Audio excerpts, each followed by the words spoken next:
And since it has no brakes, we'll have to put some brakes on it. Wow, listen to that.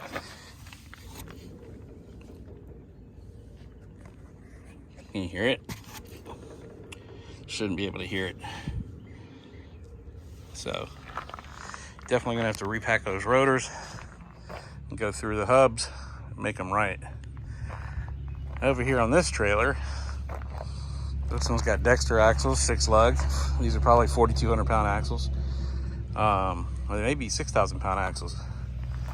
This is the trailer for the Sea Ray, and its bunks are broken.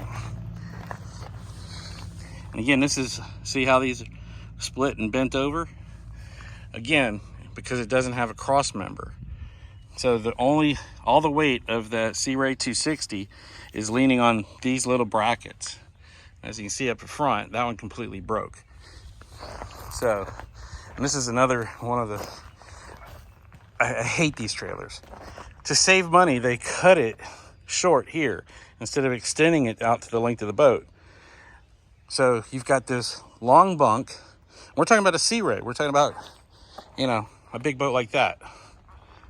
Okay, so unfortunately this is one of our customers' trailers, but we got to fix it. He brought his boat in here for service, and I looked at the trailer and I'm like, dude, you got problems. Big problems. The other big problem is, you can see that one completely broke. So he's definitely needs a cross member here. But it's also got an antique braking system. I think those are UFPs or something, with just a single solid disc. That's just total junk.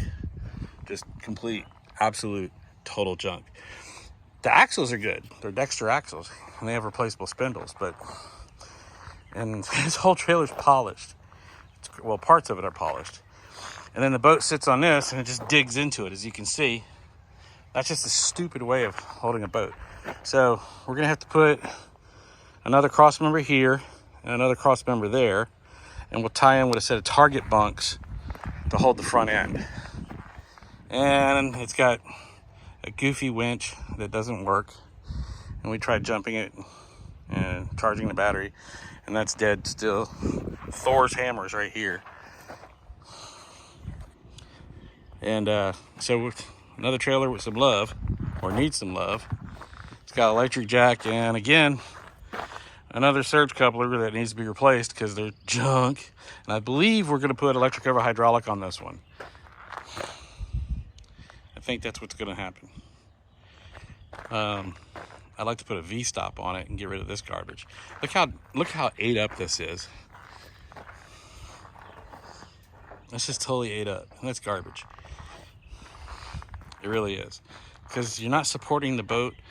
And when you're not supporting the boat, that means the boat becomes one of the members of support, and then the boat just bounces back and forth, causes the trailer to do all sorts of crazy stuff. And again, look, if you're not supporting your bunks,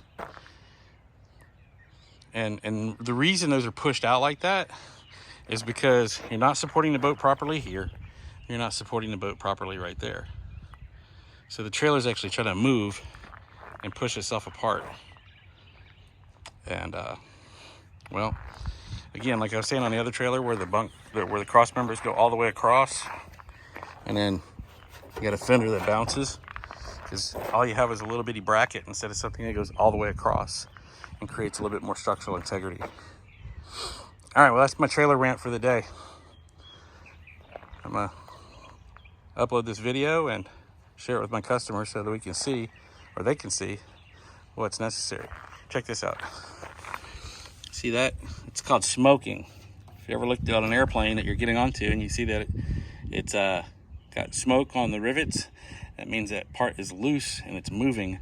And that smoke is the aluminum that becomes a byproduct of wear as that part is moving around.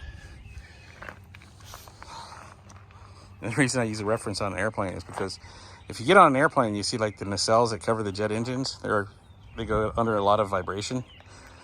The rivets sometimes will smoke as they become loose. This guy's polished everything. Look at that.